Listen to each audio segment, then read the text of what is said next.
You're such a packy. Piss off, you curry muncher. Go kill yourself, you terrorist. I've suffered from these slurs ever since I was a child from people who'd shock you as racist. But in this gorgeous city of London, you just got to learn to live with it. At first impressions, you could think I've had it easy, coming from ends portrayed as so multicultural. Nah, my hometown in South was just another concrete jungle. Growing up and playing football with kids from different postcode gangs, picking up my Ace of Spades nickname tag and learning the underground rhythms and pre-mainstream grime instrumental tracks. I learned when to say no whenever they'd ask me to join, offer me a spliff or hand me their shank. Always had to play it smart, make the right friends and speak the right words, just so I wouldn't fall victim to the childhood fear of my life being stabbed apart. Playing it smart, I worked my way into another town's grammar school, and I was introduced to a lifestyle which was completely alien to what I was used to. Being taught how to speak proper, what to address elders and when to dress appropriate. Taught myself how to add these manners in my character bank instead of replacing everything I knew before like slang that would be easier to say and rhyme. Just so I could adapt to any environment and easily switch between an urban street kid and a gentleman at the same time. Like using what I learnt from ends for having my first kiss and catching my first wine. Like using what I learnt from school for my TV show that got Sky Sports airtime. But that didn't mean it was an easy ride and the world would get any less messed up. Kids were killing kids left, right and centre. I'd see posts and videos online of peeps being bullied by their tormentor. And since my generation of youth had adopted social media, I remember receiving the BBM broadcast during the UK riots detailing more hits on another shopping centre. And throughout all those battles happening externally, I was battling my own demons internally. Developed an anxiety disorder that left panic attacks feeling like a punch in the chest and a Mai Tai kick to the face. Self-esteem so low I had to mask my unhappiness by making friends with everyone in school, sixth form, the whole place. I had to make them happy.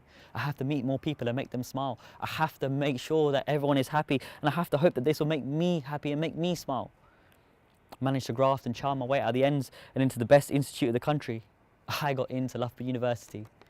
But before I made that next step, I had to experience the death of my good friend Jamal.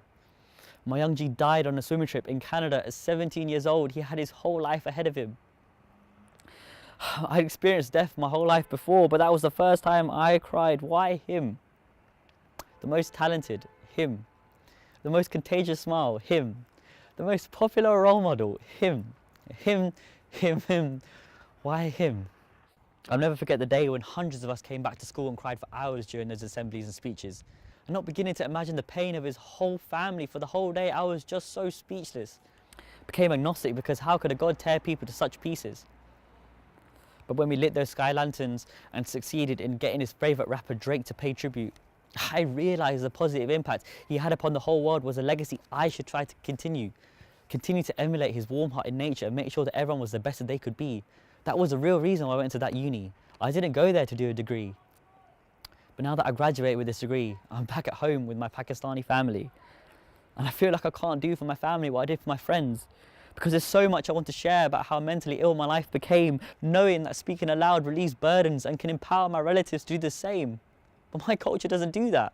It's still like how it was for my dad, growing up in Karachi, and no one ever talking about their feelings. Built up to the point where my westernized expectations can't take it any longer after always hitting the ceiling. I've experienced firsthand the kind of death, addiction and keep quiet attitude my Asian generation are taught not to express, especially through these kinds of lyrics. So I would love to do what I set out to do by telling you more, should you allow me more than 5 minutes.